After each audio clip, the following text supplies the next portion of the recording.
नमस्कार शेतकरी मित्रांनो, आपल्या चॅनलवर तुमच्या सगळ्यांचं खूप खूप स्वागत आहे.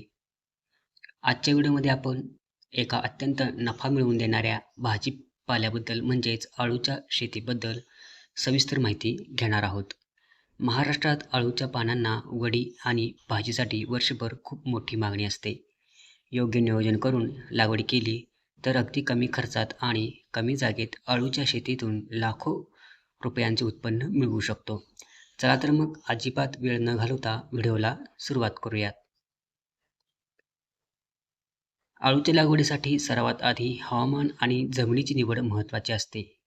अळूच्या पिकाला उष्ण आणि दमट हवामान अतिशय पोषक असतं. 25 ते 35 अंश सेल्सिअस तापमानात हे पीक खूप छान येतं. जमिनीचा विचार केला तर पाण्याचा चांगला निचरा होणारी, सेंद्रिय पदार्थांनी नटलेली, मध्यम ते भारी काळी जमीन या पिकासाठी उत्तम मानली जाते. आता पाहूया अळूच्या काही चांगल्या जातींबद्दल. जर तुम्ही भाजी आणि वडीसाठी लागवड करत असाल तर कोकण हरितपर्णी हा वाण अतिशय उत्तम आहे. याच्या पानामध्ये खाजरापणा खूप कमी असतो. याशिवाय पंचमुखी हा वाण कंद आणि पाने अशा दोन्ही उत्पन्नासाठी चांगला मानला जातो. स्थानिक बाजाराचा विचार केला तर काळ्या देठाच्या अळूला वडीसाठी बाजारात खूप चांगला भाव मिळतो. त्यामुळे लागवडीपूर्वी बाजारातील मागणी नक्की तपासा. लागवडीच्या वेळेबद्दल बोलायचे झाले तर पावसाळ्यात जून ते जुलै महिन्यात किंवा उन्हाळ्यात तुमच्याकडे पाण्याची उत्तम सोय असेल तर फेब्रुवारी ते मार्च मध्ये तुम्ही याची लागवड करू शकता. लागवडीसाठी पूर्व मशागत करताना जमीन 2 ते 3 वेळा नांगरून भुसभुशीत करून घ्यावी आणि शेतात हेक्टरी 15 ते 20 टन चांगले कुजलेले शेणखत मिसळावे. लागवड करताना 60 सेंटीमीटर अंतरावर सऱ्या पाडाव्यात आणि 2 कंदांमधील अंतर 45 सेंटीमीटर ठेवावे. एका हेक्टरसाठी साधारण 800 ते 1000 किलो निरोगी कंद लागतात. हे कंद मातीत 4 ते 5 सेंटीमीटर खोल पुरून वरून माती दाबून घ्यावी. खत आणि पाण्याचे नियोजन करताना लागवडीच्या वेळी स्फुरद आणि पालाश द्यावे. नत्र खत हे 3 समान हप्त्यामध्ये द्यावे.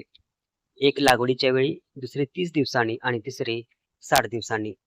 अळूच्या पिकाला जमिनीत नेहमी ओलसरपणा लागतो, पण पाणी साचून राहता कामा नये. उन्हाळ्यात 5 ते 7 दिवसांनी आणि हिवाळ्यात 8 ते 10 दिवसांनी नियमित पाणी द्यावे. मित्रांनो, पिकाच्या चांगल्या वाढीसाठी काही मशागतीय कामे खूप महत्त्वाची असतात. लागवडीनंतर 45 ते 90 दिवसांनी झाडाच्या बुंध्याला मातीची भर द्यावी, ज्यामुळे कंद मोठे होतात. जर तुम्हाला फक्त पानांचे जास्त उत्पादन हवे असेल तर मुख्य झाडाच्या बाजूने येणारे छोटे फुटवे वेळोवेळी काढून टाकावे.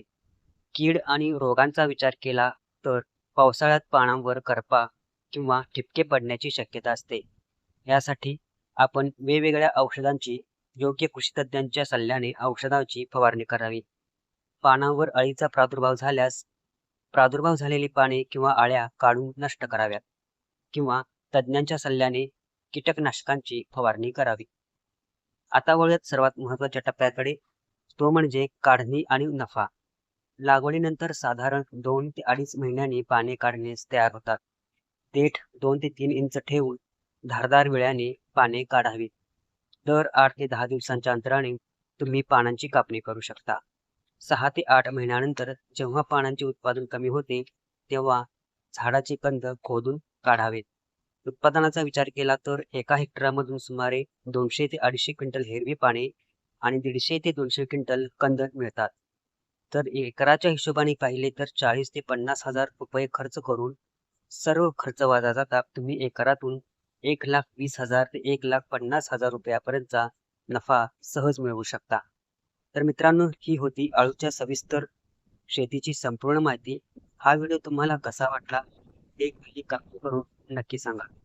व्हिडिओ आवडला असेल तर लाईक करा, तुमच्या शेतकरी मित्रांसोबत शेअर करा आणि आपल्या चॅनलला सबस्क्राईब करायला विसरू नका. आणि आपल्या चॅनलवर वेळोवेळी शेतीविषयक बाजारभाव देखील सांगितले जातात, तेव्हा दररोज बाजारभाव देखील ऐकायला विसरू नका. तेव्हा पुन्हा भेटूयात असाच एका नवीन माहितीसह पुढच्या व्हिडिओमध्ये. तर चॅनलला जर सबस्क्राईब केला नसाल तर सबस्क्राईब जरूर करा. तेव्हा पुन्हा भेटत पुढच्या व्हिडिओमध्ये. तोपर्यंत नमस्कार, धन्यवाद.